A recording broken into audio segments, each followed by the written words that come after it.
Hello, Galaxy. I'm Chris Perillo, and this is my view in fewer than two. ChatGPT, though you are probably tired of hearing about it, is probably one of my favorite tech tools in the past year, has apparently been generating Windows 11 codes.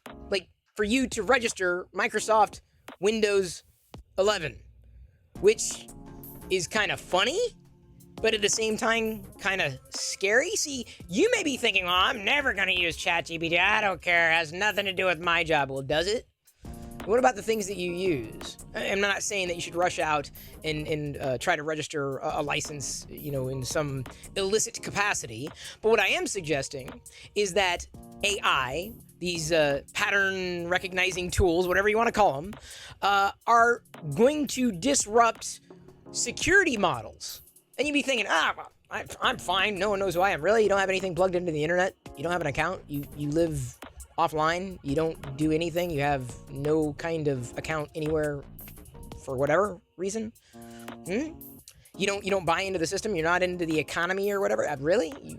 Okay, well, that's fine. I don't know how you're watching my video, but it's going to impact you. Security is going to become an increasing problem, at least as far as these tools are concerned, because they are able to generate the future while the present can barely keep up